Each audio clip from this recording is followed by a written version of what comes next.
Empezarás a escuchar la biblioteca de Shlomo. Abre tus sentidos hacia otras realidades de la existencia del misterio.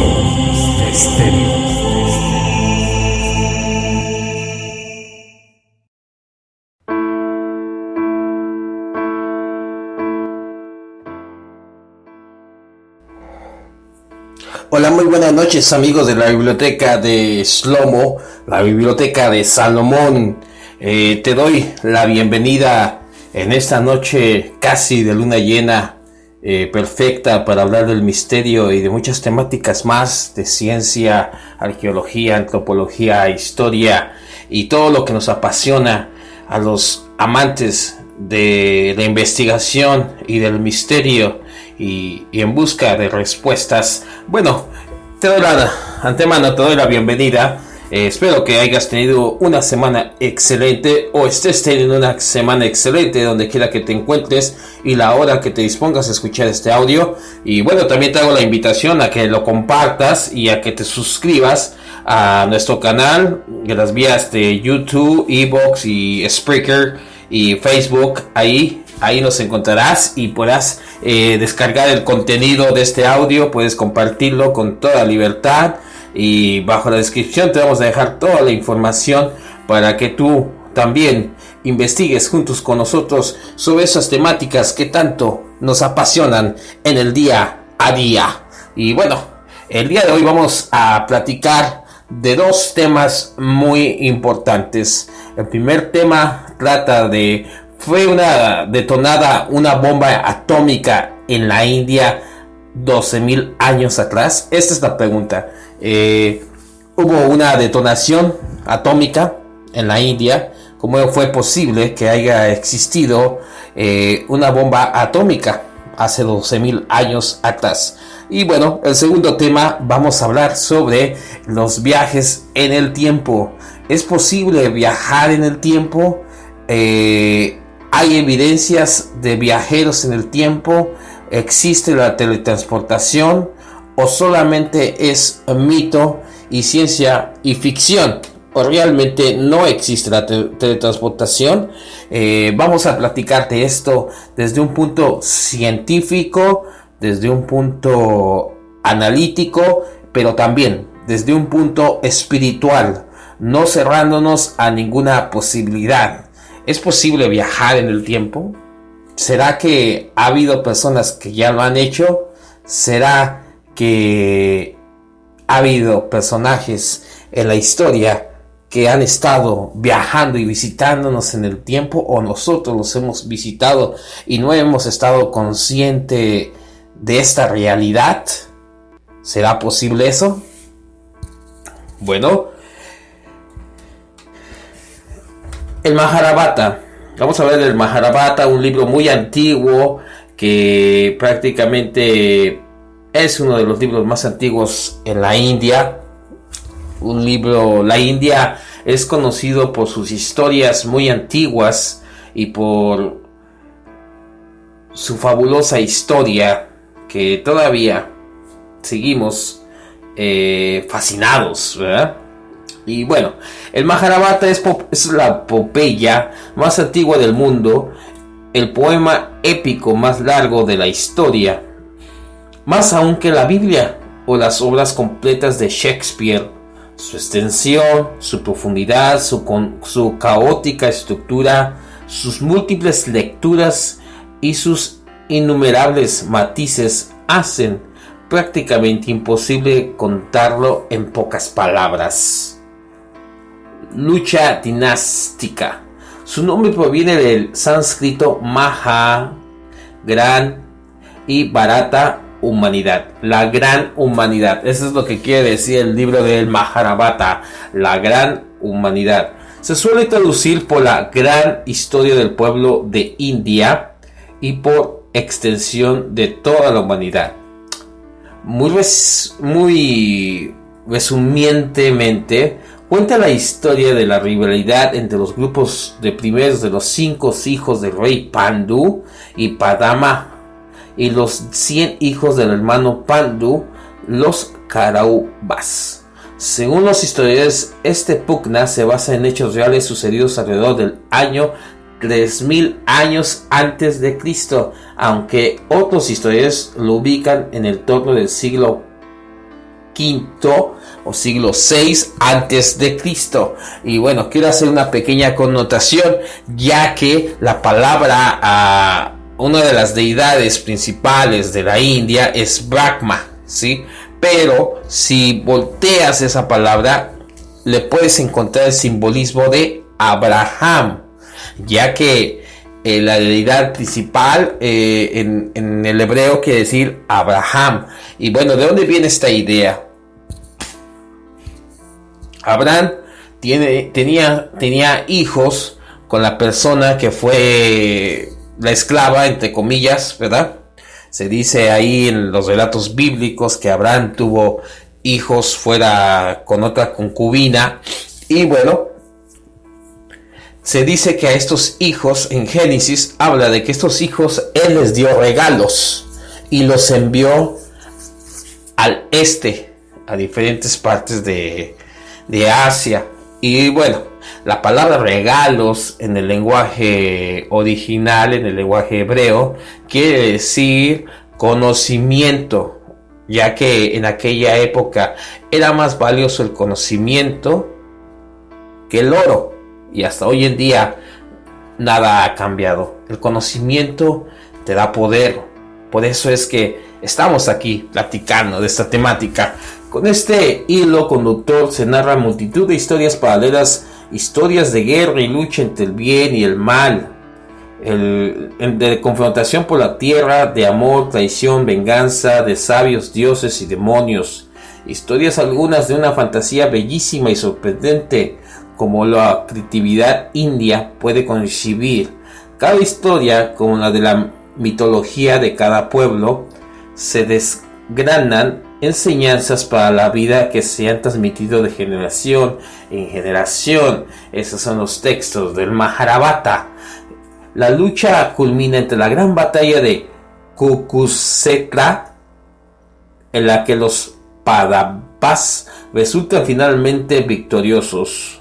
La batalla produce complejos conflictos de parentesco y amistad, casos de lealtad familiar y el deber de hacer prevalecer lo correcto. Dentro de la narración describa una explosión como el arma final. Esta explosión hizo que multitudes de guerreros con caballos y elefantes fueran expulsados como si fueran hojas secas. La explosión se describe como de tipo pendicular, en la que las nubes de humo ondulantes se abrieron consecutivamente con sombrillas gigantes.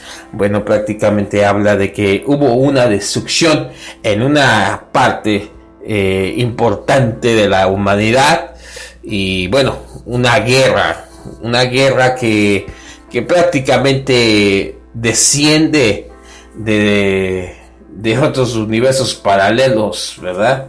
La guerra ha sido una de las prácticas más antiguas que el ser humano ha podido desarrollar. La explosión.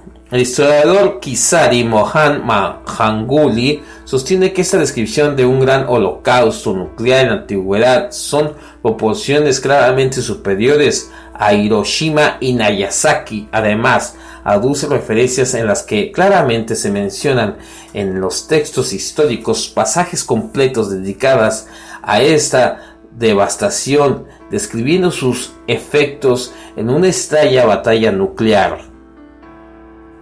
El pasaje claramente habla del combate entre los cielos y del rugido de bombas que estallaban en los continentes, señala el historiador así en su descripción. Un solo proyectil cargado con todo el poder del universo, una columna incandescente de humo y fuego tan brillante como 1000 soles, rosa en todo su esplendor. Una explosión perpendicular con sus humeantes nubes de humo La nube de humo, después de su primera explosión, formada en círculos redondos en expansión como la apertura de sombrillas gigantes, era una arma desconocida, un rayo de hierro, un gigantesco mensajero de la muerte que redujo en cenizas toda la raza de los Pishnis y los Akajacas. Los cadáveres estaban tan quemados que eran inconcebibles, irreconocibles. El cabello y las uñas se les cayeron.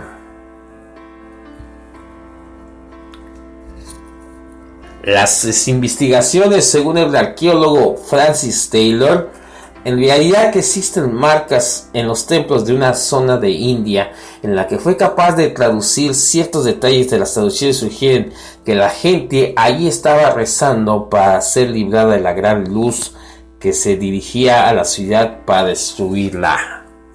Los científicos han encontrado pruebas que sugieren que esta explosión atómica data 8.000 a 12.000 años, con una radiación tan intensa que el área investigada todavía se considera altamente peligrosa.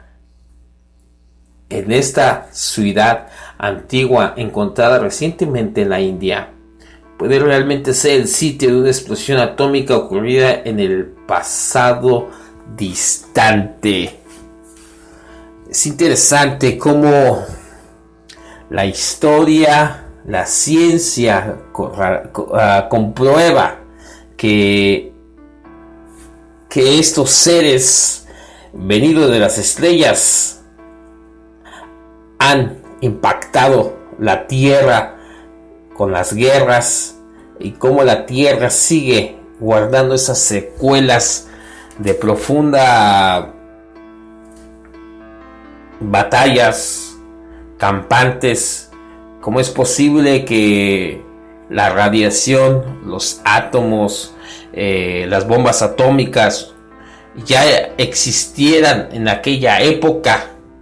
¿Cómo es posible que el libro de Juan habla sobre una batalla nuclear si en aquella época no tenían el conocimiento o la tecnología que tenemos hoy en día, entre comillas? Aún no se ha podido determinar la antigüedad de los esqueletos, pero claramente apunta a decenas de milenios antes de nuestra era. Los restos encontrados están esparcidos por zonas que alcanzan las regiones del Ganges y las montañas del Rajamahal, y muestran una clara exposición a un intenso calor. Las murallas y enormes cantidades de materiales aparecen fundidos y fusionados estructuralmente, como si hubiera verificado sin que parecían indicios de actividad volcánica en la zona del Mohenjo-Daro y el resto de las ciudades próximas de la zona. El intenso calor que se hizo literalmente fundir los materiales solo tiene una explosión posible: algún tipo de arma nuclear desconocida fue arrojada hace miles de años, arrasando completamente las ciudades antiguas. Ahí está la evidencia. Hasta ahora ningún texto antiguo había arrojado tanta luz a una descripción que nos recuerda a Hiroshima y Nagasaki. Aún así, la extremadamente precisa descripción de la devastación nos hace pensar en un holocausto nuclear en la antigüedad. Los textos sagrados hablan claro. La contaminación radioactiva posterior a los efectos de las explosiones envenenaba a los supervivientes del holocausto. El agua y los alimentos estaban contaminados. Esto me recuerda muy claramente a un amigo japonés que todavía puedo ver su rostro cuando él me platicaba que en esta ciudad donde fue la bomba atómica de Hiroshima y Nagasaki, decía que en Hiroshima todavía hay una especie de figura humana impregnada en el suelo del concreto. Y yo le preguntaba cómo es posible que todavía siga eso en pie. Y me decía lo que pasó, que sus huesos, su carne, su piel, todo se desintegró y se quedó plasmado en el piso. Y ahí está, esa sombra, en memoria de la guerra, en memoria de la arrogancia, en memoria de la ignorancia, en memoria del ser humano que es capaz de construir cosas magníficas, como es capaz de destruirse a sí mismo. Y bueno, es impresionante que esos yacimientos sigan ahí en pie, miles y miles de años atrás hubo una guerra atómica, y esto es la realidad.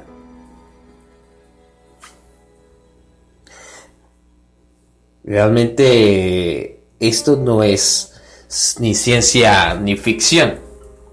Armas atómicas en la antigüedad. Ciertos informes culturales conservados en la antigua literatura histórica y religiosa, parcialmente confirmados por algunos curiosos descubrimientos arqueólogos, parecen indicar que algo parecido a bombas atómicas se emplearon en guerras en este planeta miles de años antes de que empezara la actual historia escrita. La mayor parte de esas referencias proceden del Mahabharata, el Ramayana, textos puránicos y verídicos, el Mahabharata, Karita y otros textos sánscritos que, libres de incendios y destrucciones sufridas por tantos libros de la antigüedad mediterránea y el Medio Oriente, nos han llegado directamente desde tiempos antiguos. No existen retos de meteorológicos ni de meteoros ni de otro material anterior y exterior o interior, ni volcánico ni sísmico, que justifiquen la radiación.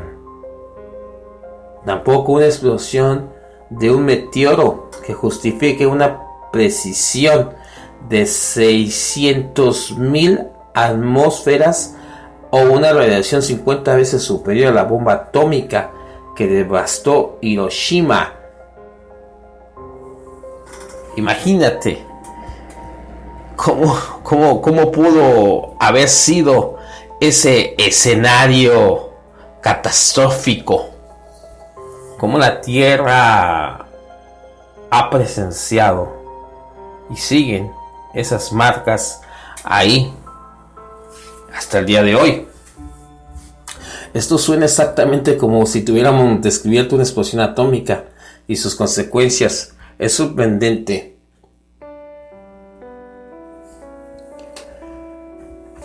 Porque como creíamos hasta el bombardeo de Hiroshima y Nagasaki, no sabíamos nada acerca de la devastación de estas armas.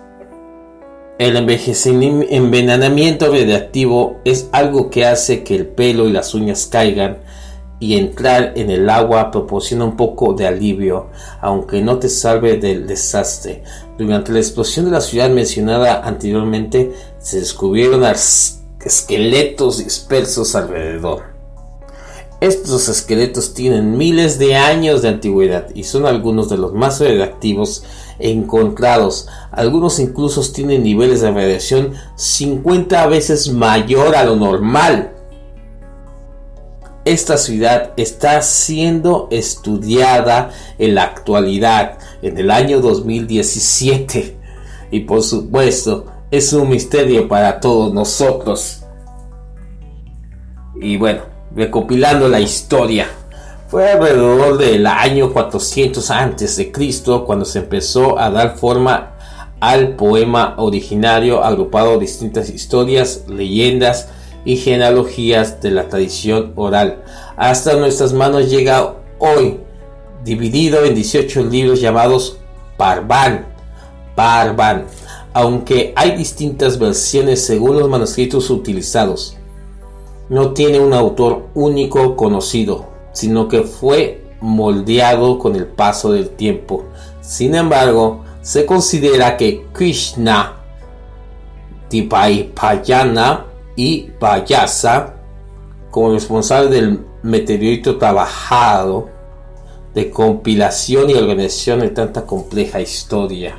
El propio Mahabharata cuenta como el dios Ganesh, el dios de la cabeza de elefante, aquel dios que podemos ver muy famoso en la cultura india, aceptó escribir el manuscrito bajo el dictado de Vyasa con la condición de que lo hiciera sin ninguna pausa alguna en su recitación. Esta es la explicación popular de que la imagen de Ganesh en la iconografía tiene roto el colmillo izquierdo. En cierto momento le falló la pluma y, al no poder parar su escritura, se arrancó la punta del colmillo para poder seguir escribiendo utilizando su sangre como tinta. El Mahabharata termina con la muerte de Krishna y el subsiguiente final de su dinastía y el ascenso de los hermanos Padama al cielo. También marca el inicio de la era hindú de Kali Yuga, la era cuarta y al final de la humanidad, en que los grandes valores y las ideas nobles se derrumban y el hombre se encamina hacia la completa disolución de las acciones correctas, la inmoralidad y la virtud.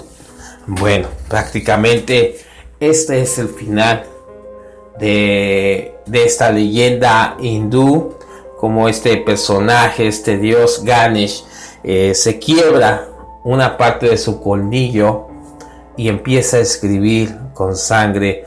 ¿Para qué? Para que quede marcado y la humanidad sepa que hubo una historia que fue contada por los mismos dioses. Bueno, es prácticamente las leyendas hindús que no se alejan mucho de la realidad, que ya la ciencia ficción y la realidad están rebasando realmente lo que es la realidad, otro punto de vista.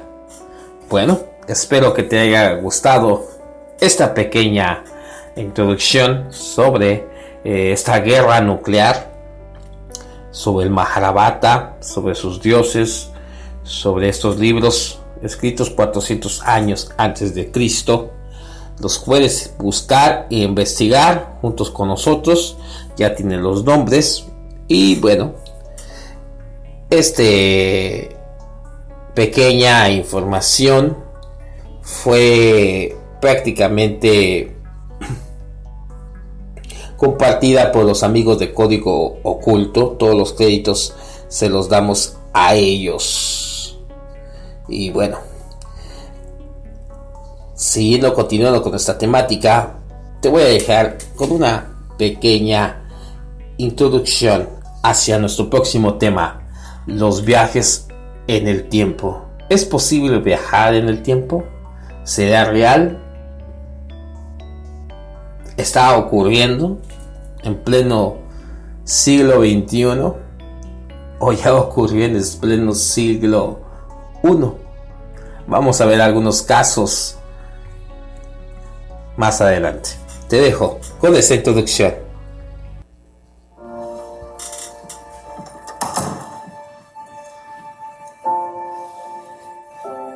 Es más chica de lo que puedo recordar. Sí, es porque eres mayor. ¿Habías venido aquí? Digo, ¿recientemente? No No había estado en casa desde aquella noche. Barry, este espejo, ¿lo recuerdas? Sí, perteneció a mi abuela. ¿Cómo es que sigue aquí? Solo agradece que esté. Escucha, no entiendo bien cómo lo hizo Cisco, pero Joe, ¿por qué? Joe, ¿qué estamos haciendo aquí?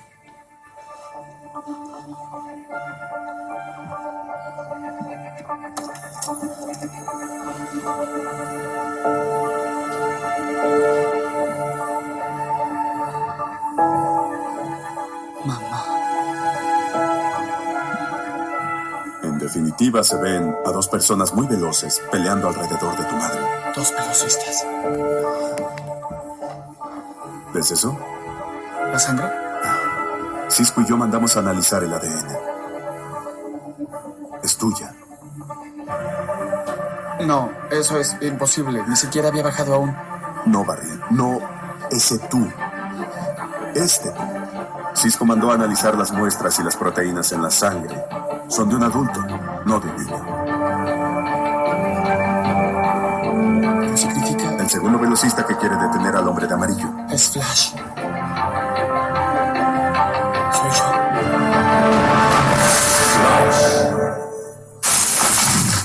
Viaje en el tiempo. Hoy presentamos lluvia radiactiva. Si los últimos 5 meses me han probado algo, es que puede existir lo que sea, pero ¿el poder viajar a través del tiempo? Bueno, las mejores mentes de la historia de la humanidad han enfocado su genio colectivo a resolver ese problema. ¿Y eso es posible? Sí, es posible, pero problemático porque asumiendo que se puedan crear las condiciones necesarias para hacer ese viaje, bueno, ese viaje estaría lleno de obstáculos potenciales. El principio de autoconsistencia de Novikov, por ejemplo. Espera, ¿él qué dijo? Si viajas en el tiempo para cambiar algo, entonces terminas siendo el factor casual de dicho evento. Como en Terminator. O el tiempo es elástico, este es mutable, por lo que cualquier cambio en el continuo crearía una línea de tiempo alternativa. Volver al futuro. Oh, también vi esa. Doc Brown. Ah, tremenda imagen. Claro. ¿Y cuál es la respuesta? Tal vez sea un hombre listo, Joe, pero si me está pidiendo que le dé una teoría en progreso sobre cómo viajar en el tiempo, temo que no puedo hacerlo. Hay otra persona con quien podrían hablar. Hablar con usted sobre un ensayo que escribió hace...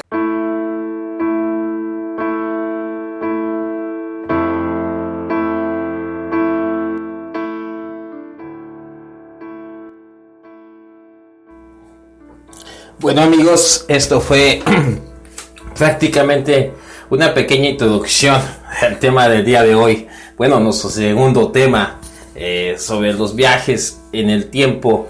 Y bueno, prácticamente este audio habla sobre un chico que quiere viajar en el tiempo quebrando la velocidad de la luz. La velocidad de la luz. Decía Einstein que si era posible quebrar la velocidad de la luz. ¿Cómo sería posible quebrar la velocidad de la luz? ¿En qué momento el ser humano puede hacer eso? Existen los hoyos negros, los agujeros de gusano. Y bueno, quiero hablarte un poquito sobre el experimento Filadelfia, que va muy relacionado a nuestra introducción. El experimento Filadelfia es el nombre que dio el ufólogo estadounidense Morris K. Jessup en 1900 y en 1959 a un supuesto experimento secreto llevado a cabo la Armada de los Estados Unidos en los astilleros navales de Filadelfia, Estados Unidos, durante el 28 de octubre de 1943, en el cual el destructor escolta de la Armada U.S. Eldridge habría sido invisibilizado, así como lo oyes, habría sido invisibilizado electrónicamente contra los dispositivos enemigos e involuntariamente habría sido teletransportado 6.500 metros, kilómetros hasta el puerto de Norfolk, estado de Virginia, ida y vuelta. Este bulo fue informado repentinamente como una farsa. Según los comentarios de ensayista estadounidense Robert A. Gorman en 1952, el libro experimentado Filadelfia, Proyecto Invisibilidad 1979 de William Moore y Charles Bellitz, no tiene sentido que personas inteligentes realizaran un experimento de tanta importancia en exteriores, fuera de un laboratorio donde el ambiente puede ser controlado, sobre agua, a plena luz del día, en uno de los puertos más importantes de Estados Unidos, en ciertos testigos involuntarios, tanto civiles como militares, utilizando un buque destructor en un momento que tanto se necesitaba en plena Segunda Guerra Mundial. Bueno, si hemos de creer a Carl Allen, entonces nuestra jerarquía militar había abandonado la cordura y todo procedente histórico al realizar un experimento de enorme importancia en plena luz del día, utilizando un buque destructor de escolta en un momento que tanto se necesitaba. Si alguien escribía un libro que contara la historia real, su título podía ser El embarcamiento a Filadelfia, Proyecto Credulidad. Y bueno, esta es por Robert A. Gorman, hace una pequeña connotación, pero aquí viene el pero. Ante los miles de ojos de personas del ejército militar aparece esta historia. Se dice que cuando regresó el buque, los tripulantes prácticamente regresaron muertos. Muchos de ellos, sus cuerpos yacían pegados en las escotillas de este buque, el destructor. Y bueno, ¿cómo es posible viajar en el tiempo? Nosotros lo hacemos constantemente. ¿De qué forma? Muchas veces aceleramos lo que va a acontecer al futuro o al pasado, queriendo viajar al pasado, queriendo de cierta forma inconscientemente a través de nuestros pensamientos, queriendo arreglar esa situación o queriendo confrontar con el hubiera. Nuestra mente tiene la capacidad de viajar en el pasado o en el futuro. Si no tuviera la capacidad de hacerlo, no lo pensaría. Si lo puedes pensar, lo puedes crear. Pero vivimos tan desconectados del día a día que lo vemos como ciencia ficción, como algo irreal, como algo fantasioso. Y bueno, continuando con nuestra temática, quiero hablarte del proyecto CERN, que a veces has escuchado del proyecto CERN.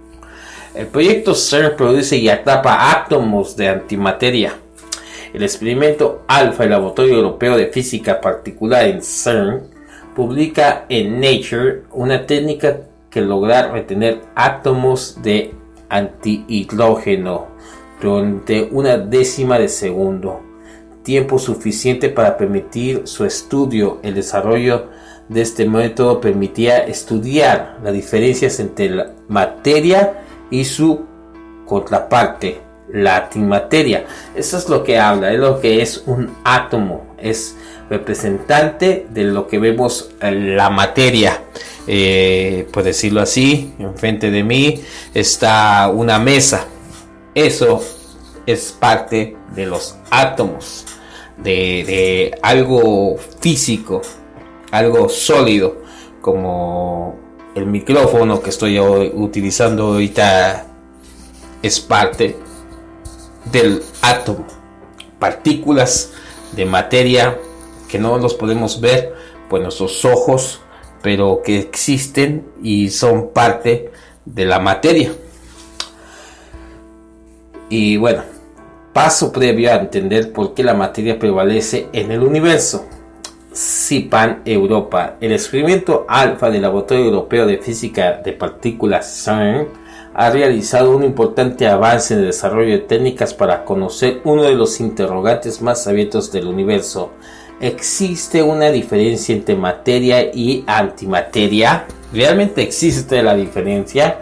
En un artículo publicado hoy en Nature, la colaboración científica internacional que opera el experimento demuestra que ha producido y atrapado átomos de antihidrógeno durante un tiempo suficiente como para poder estudiarlos. Este desarrollo abre una vía a nuevas formas de realizar medidas detalladas de antihidrógeno, lo que permitiría a los científicos comparar con mayor precisión materia y antimateria, ya que la materia, la pared, el piso, la mesa, el micrófono, la ropa, está basada por la materia, ¿sí?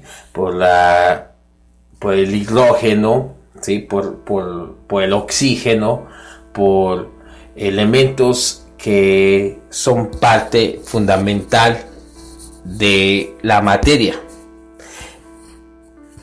La antimateria, más bien la ausencia de ella, sigue siendo uno de los mayores misterios de la ciencia. La materia y su contraparte, la antimateria, son indicadas, excepto que tienen cargas eléctricas opuestas, lo que ambas se destruyen cuando colisan, generando energía. Según los científicos de Big Bang, se debieron producir proporciones iguales de materia y antimateria, pero como sabemos, nuestro universo está hecho de materia, mientras la antimateria parece haber desaparecido. Para descubrir qué ocurrió con ella, los científicos emplean una amplia variedad de métodos para investigar cualquier pequeña diferencia de las propiedades de materia y antimateria que pueda aportar alguna explicación.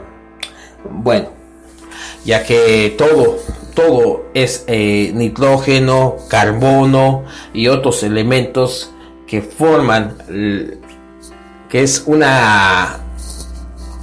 código universal, que forman parte del día a día. Como ejemplo, esta mesa requiere parte de oxígeno, parte de carbono, ¿sí? Y justamente hoy estaba yendo a comprar unas vitaminas y bueno, me llamó mucho la atención que una de las vitaminas habla sobre minerales, ¿sí? Como ejemplo, como el hierro. Y me estaba acompañando una amiga que ella es de las personas que preparan los medicamentos, farmacéutica, ¿sí? Farmacióloga. Y estábamos platicando y me estaba diciendo, el cuerpo necesita minerales, necesita de cierta forma elementos de hierro, elementos de metal. Le dije, ¿cómo es posible? Sí, el cuerpo está constituido por elementos de metal. De hecho, cuando incineran a alguien, hay pequeñas partículas de oro, de plata y de otros materiales. Pequeñísimas partículas. Se ha comprobado esto. Entonces, ¿qué te quiero decir con esto? Que los científicos del proyecto CERN están consiguiendo o estuvieron practicando, o tal vez lo están haciendo hoy, pero no al público. Están tratando de conseguir el choque entre dos polos opuestos, entre lo que es material y lo que no es material, lo que no se puede ver, entre lo visible y lo invisible, y crear un espacio y tiempo. ¿Para qué? Para abrir una puerta. ¿Para qué? Para poder viajar hacia otros mundos paralelos, ya que se dice que nosotros vivimos en la tercera dimensión, pero existen más dimensiones. Ya civilizaciones antiguas hablaban sobre esto, como ejemplo los cabalistas hablan del árbol de las vidas, de los mundos superiores, y sobre esos mundos superiores hay otros mundos más que lo constituyen, y la ciencia hoy en día colabora esto. Bueno, uno de esos métodos utiliza uno de los sistemas mejor conocidos en física, el átomo de hidrógeno, que está formado por un protón y un electrón, para comprobar si su contraparte de antimateria, el antihidrógeno, se comporta de la misma manera. El CERN es el único laboratorio del mundo con experimento dedicado a la producción del antihidrógeno a bajas energías, donde este tipo de investigación se puede llevar a cabo. Los átomos de antihidrógeno son producidos en condiciones de vacío, pero están rodeados de materia normal, debido a que la antimateria y la materia se aniquilan cuando colisionan. Los átomos de antihidrógeno tienen una vida muy pequeña. Se puede extender usando fuertes complejos campos magnéticos que los atrapen para prevenir así su contacto con la materia. El experimento alfa ha demostrado que es posible meter átomos y antihidrógeno de esta forma durante aproximadamente una décima de segundo, tiempo suficiente para estudiarlos de muchos miles antiátomos que el experimento ha creado. El artículo alfa que publica The Nature de cuenta de 38 que han sido atrapados lo suficiente para ser estudiados. Bueno, prácticamente este proyecto CERN pasó algo muy interesante cuando ellos pudieron echar a andar el proyecto. Hubo un campo magnético, una especie de rayos ultravioletas, una especie de tormentas arriba del edificio mientras se estaba llevando a cabo esto. ¿Para qué están haciendo esto? En pequeñas cantidades o en pequeñas energías, para abrir pequeños hoyos negros y a través del hoyo negro poder de cierta forma viajar, ya que el universo hace hoyos negros que son explosiones. Y bueno, aquí quiero empezar a contarte una experiencia mía personal que nadie me la contó, yo la viví. Esto fue en una ocasión no hace mucho tiempo, hace aproximadamente unos 4 años, en donde yo estaba muy dedicado a la música clásica. Entonces yo tocaba mi instrumento constantemente. Esa ocasión me fui a dormir y en esa ocasión yo tuve una experiencia, tuve un sueño, pero era un sueño tan real que yo viajé entre el espacio y tiempo, apareciendo en el universo. Yo no era una persona que realmente estudiara nada de esa temática. Yo solamente en ese momento estaba dedicado a la música y a mi trabajo secular. No veía televisión, no veía cómics, no veía nada de eso. Solamente estaba dedicado a mi trabajo y a la música, porque era muy intenso durante 3 años. Y bueno, lo que pasó esa ocasión es que tuve este sueño, y en este sueño yo me miré literalmente en el universo, donde había miles y millones de puntos de luz, y de repente se escuchó una explosión tan fuerte como cuando explota, no sé, como si hubiera sido un cohete, pero de una forma increíble. Y empecé a ver esa explosión al lado mío y miré cómo lentamente se empezó a hacer una especie de círculo y empezó a hacer mucho frío, bastante frío, bastante frío. Literalmente al lado mío se estaba viendo un agujero negro. Yo no sabía lo que era un agujero negro, no estaba familiarizado con nada de esto, a pesar de que mi padre era un físico, matemático, científico. Nunca me interesó nada de esta temática, honestamente, hasta que experimenté esta realidad. Pude ver cómo ese agujero negro se empezó a formar y cómo empezó a absorber la luz misma y cómo absorbía todo lo que estaba al lado de él. Satélites, estrellas, meteoros, todo lo devoraba. Todo lo devoraba, era imparable. Y en esa experiencia yo escuché la voz del Creador.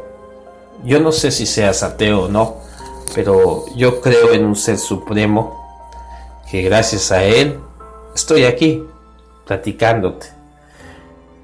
Estaba literalmente, me puse a observar lo que había ahí y lo que pude ver fuera, esa voz me dijo: no tengas miedo, solamente observa qué es lo que hay atrás de este agujero negro, por qué se forma. Y yo miré, y lo que miré fue un túnel de colores hermosísimo, un túnel de colores hermosísimo, y lo que pude ver fueron otras galaxias, otras vidas lácteas, otra vida que está en otros mundos paralelos. Desperté de esta experiencia y literalmente, mis manos estaban congeladas. Desperté al otro día a la 1 de la tarde. Dormí prácticamente 14 horas, 15 horas. Yo sentí que había dormido un minuto. Cuando regreso de ver mi sueño en este viaje, regreso al lugar donde había empezado todo, donde había estado yo, en un lugar sentado en un banco. Se acerca un hombre, se me queda mirando con mucho rencor, con mucha envidia, y me dice: ¿cómo es posible que un ser tan inferior, tan limitante como tú haya podido ver y viajar y desdoblar el espacio y tiempo y quebrar la barrera de la velocidad de la luz? Yo no sabía lo que me estaba diciendo este personaje. Yo no entendía nada. Y me decía: no tienes ni una idea de lo que acabas de hacer. Y me decía: ignoras lo que eres. Eres un ignorante, porque no sabes lo que eres. Y literalmente veía, yo simplemente caminaba y aparecía en otro lugar. Y este ser se molestaba y me decía, ¿cómo es posible que tú puedas quebrar la velocidad de la luz y desdoblar el tiempo? Y yo no sabía lo que me estaba diciendo. Y me decía de nuevo este ser, es que el espacio y tiempo no existen. Ustedes, los seres humanos, han creado esto. Ustedes han creado el tiempo y el espacio. Por eso es que siguen limitados. Fue una experiencia, fue un sueño. Desperté. Y cuando desperté, yo estaba temblando de frío. Me había dado cuenta que había dormido aproximadamente de 13 a 14 horas. Mis manos no las podía cerrar porque estaban congeladas. Literalmente tenían algo de hielo.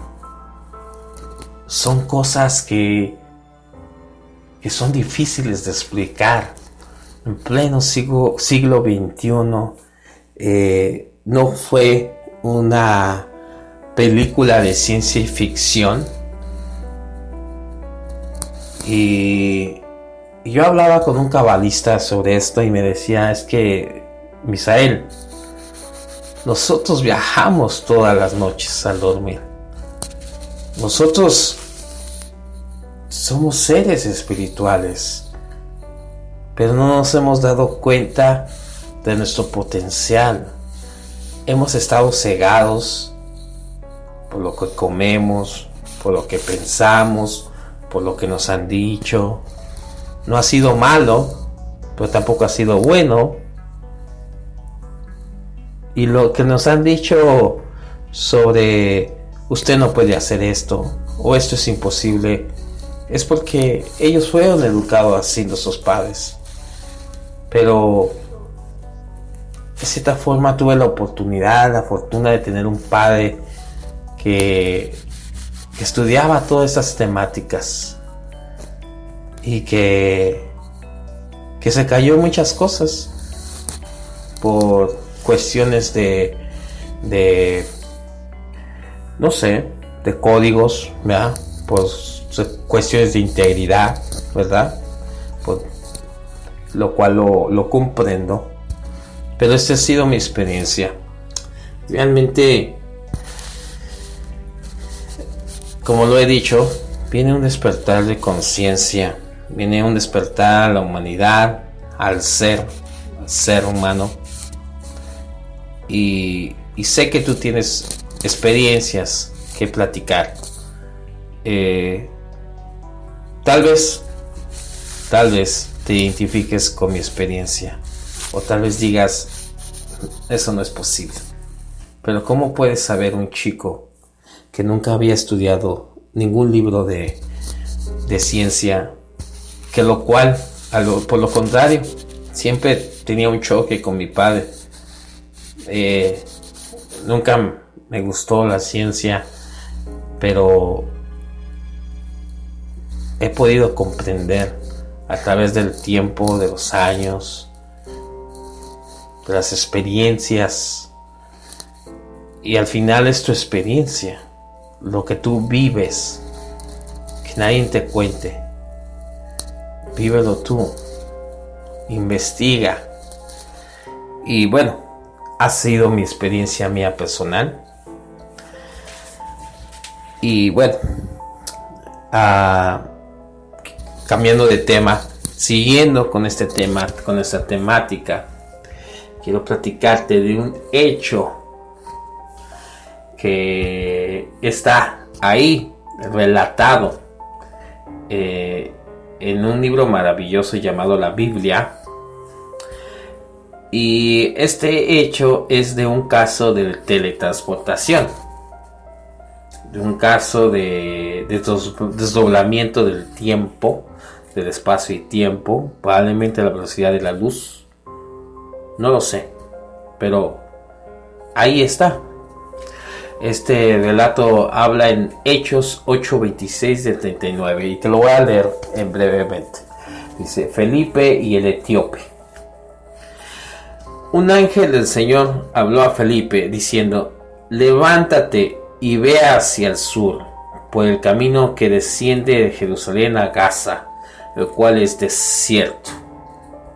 Entonces él se levantó y fue, y sucedió que un etíope, eunuco, funcionario de Candace, reina de los etíopes, el cual estaba sobre todos sus tesoros, y había venido a Jerusalén para adorar.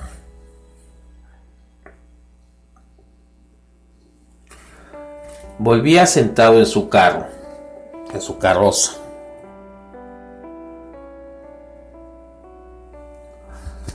Y leyendo al profeta Isaías.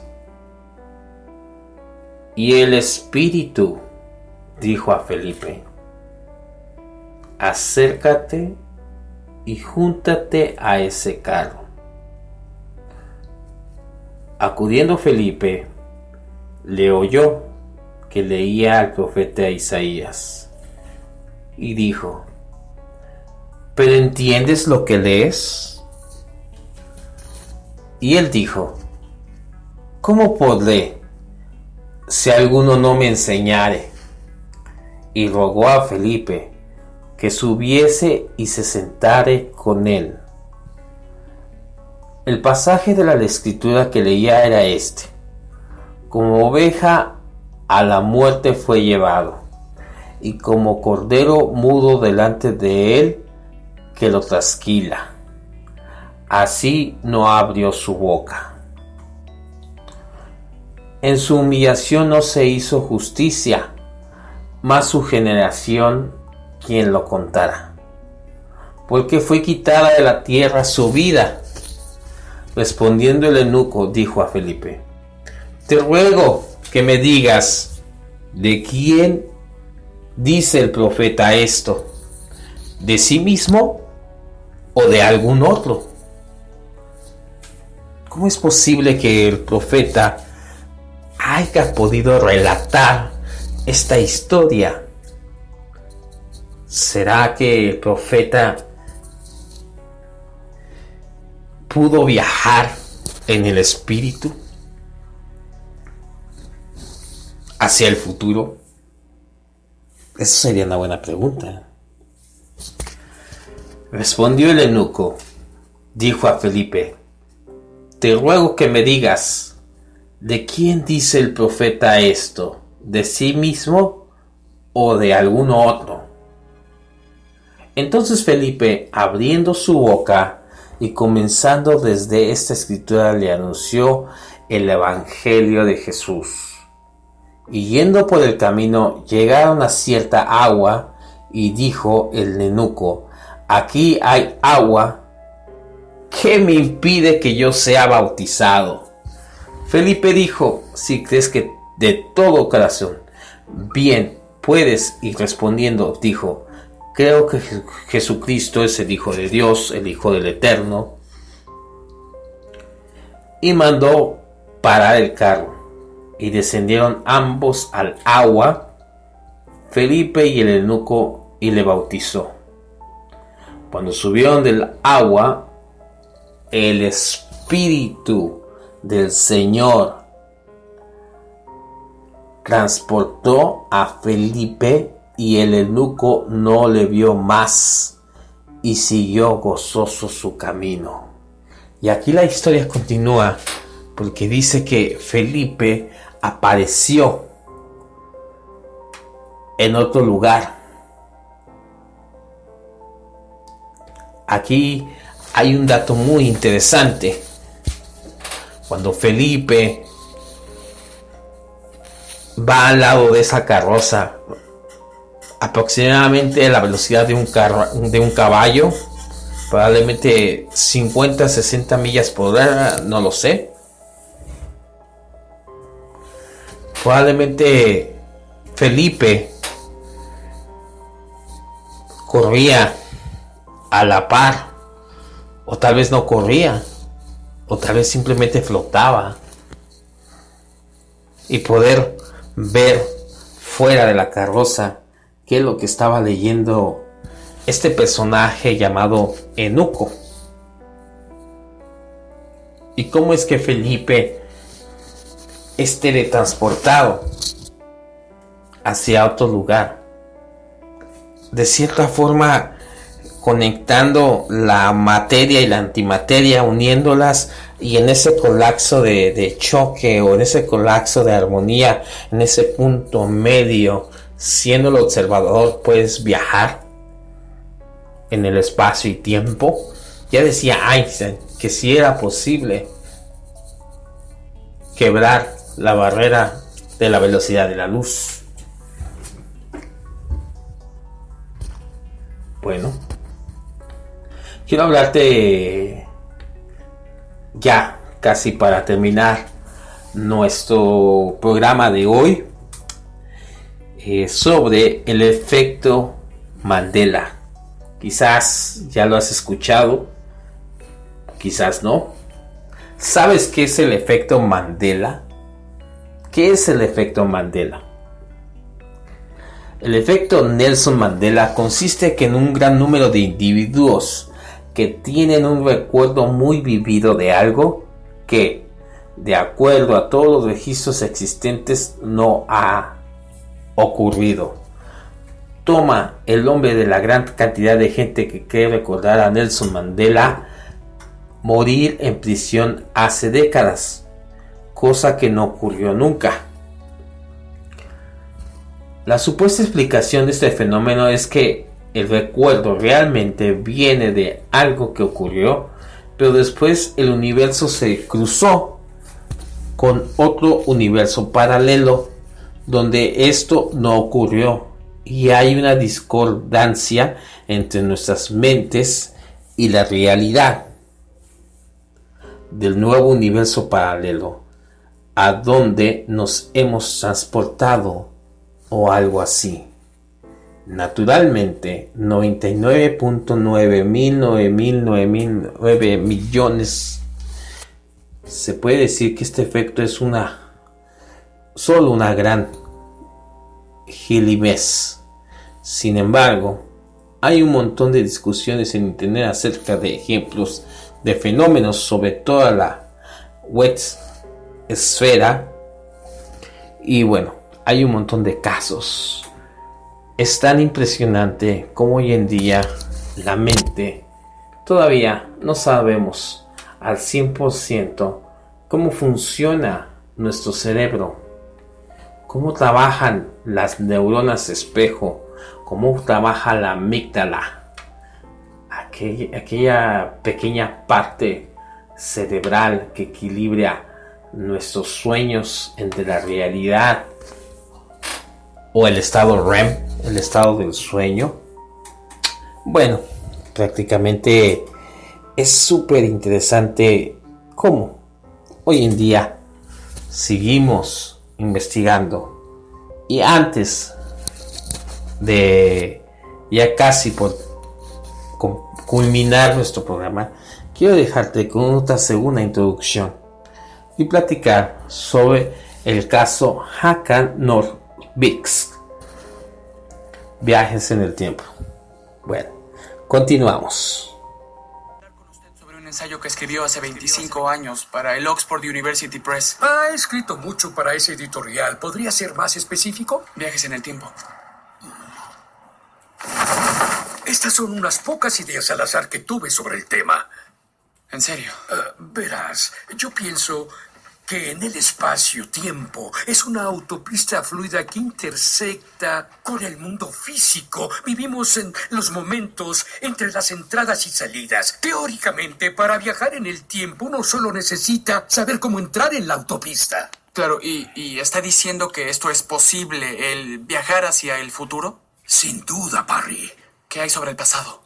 Sí. Mi elección personal sería la Feria Mundial de Chicago, 1893. Yo creo que Nikola Tesla y yo tendríamos unas discusiones maravillosas. ¿Qué dices? ¿Estarías interesado en hacer un viaje en la historia? Yo creo que ya viajé. Profesor, hace 15 años mi mamá fue asesinada. Y recientemente descubrimos cierta evidencia que... Yo estuve ahí esa noche, y no solo como un niño, sino siendo un adulto. Eso debe ser un efecto secundario de tu increíble velocidad. En una fecha futura tú vas a moverte tan rápido que la acumulación de energía cinética resultante hará un agujero en el continuo del espacio-tiempo. Pareces decepcionado por el prospecto. Porque si yo puedo volver al pasado a esa noche, entonces significa que no pude salvarla. Mi destino es fallar.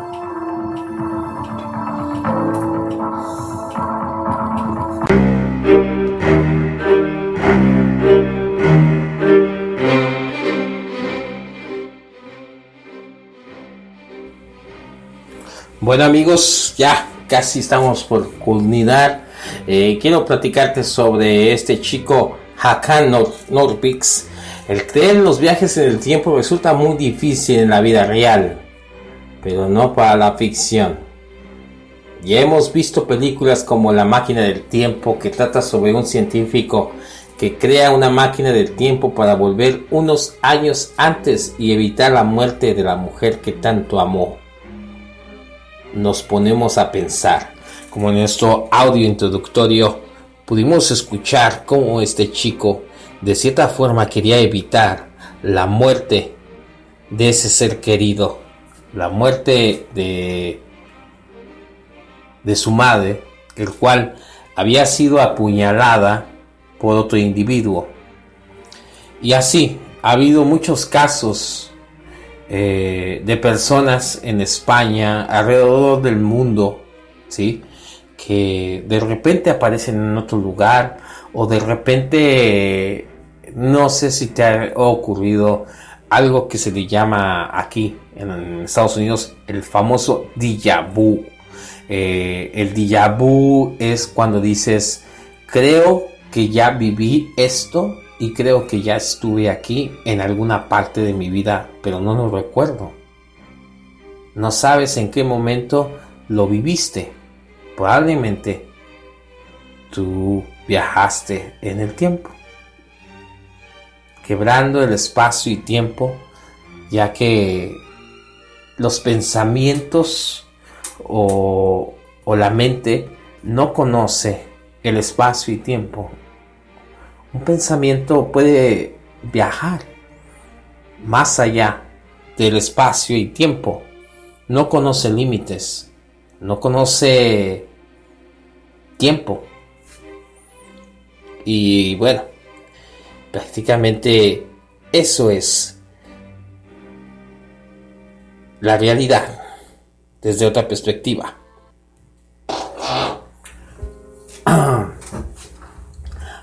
Hakan Norvix. ¿Realmente podemos crear una máquina así? ¿Realmente se puede crear una máquina del tiempo? ¿Algún día tendremos la tecnología de poder hacer eso? ¿Y cuál sería el resultado de lograrlo? No sé si podemos viajar al pasado o al futuro, pero si se pudiera viajar en el tiempo, no necesariamente se usaría la máquina para viajar. Solo pongamos a pensar, hasta ahora no conocemos realmente qué hay dentro de un agujero negro. Nadie lo sabe porque nadie ha entrado y salido. Hasta ahora no sabemos qué exactamente hay en el Triángulo de las Bermudas, porque hasta ahora ninguno de los desaparecidos ha vuelto y nos ha contado. Acá les dejo un caso misterioso y aparentemente verídico de un viaje en el tiempo, el caso de Hakan Norvix. Un sueco de 30 años relató una historia muy interesante que ocurrió el 30 de noviembre de 2006. Él relata que se encontraba dispuesto a seguir a su trabajo cuando de repente ve en el piso de la cocina había una gran cantidad de agua. Su primera sospecha fue el lavadero. Estaba allí. Sí, dispuso a ver el problema y corroboró que efectivamente estaba goteando. Al agacharse un poco más a introducirse adentro del mueble, ve su asombroso una especie de túnel con una luz en el otro extremo del mismo, introduciéndose en aquel misterio túnel y con ansias de saber qué era realmente, asegurando que al atravesar el túnel apareció en el año 2042 y se encontró con él mismo, pero con 72 años de edad. Se reconoció casi de forma inmediata y el tatuaje que llevaba su otro yo.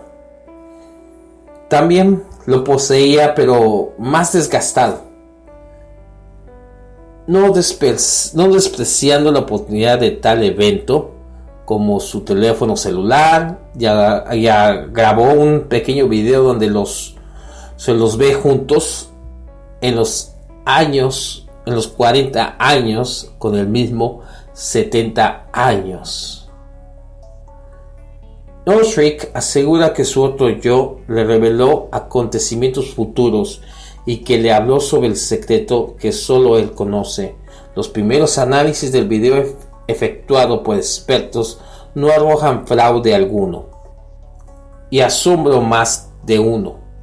Algunos rasgos antropomórficos de ambos, por ejemplo, la nariz, en el cuales coincidían. Semanas después, interesadísimo por la historia, el director Joran Albert de la productora Machine Films se contactó para realizar un documental. Por sus elevados costos de película necesitaba un patrocinador de Resulto AMF, una empresa de seguro de retiro. Adjunto el video de la grabación real que hizo Hakan Nordqvist con el documento. A mi parecer, como estudiante debería indagar un poco más antes de soltar esa historia, declarando que como hecho real cuando tal vez pueda ser un fraude.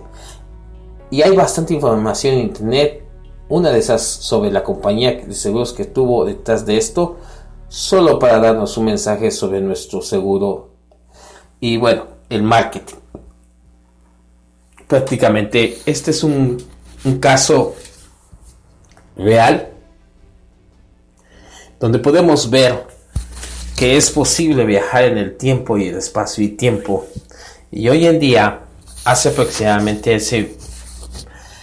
en pleno siglo XX, la Iglesia Católica se dice que tenían una máquina, el cual era para viajar en el tiempo.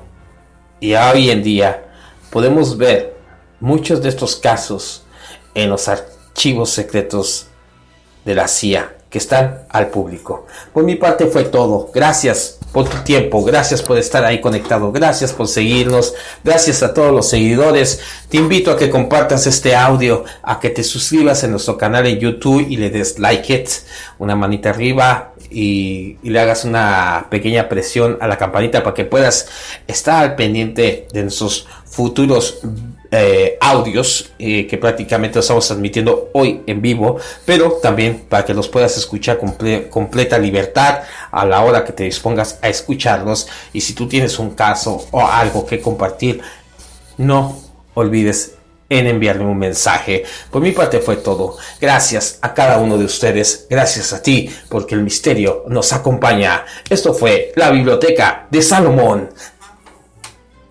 Hasta la próxima.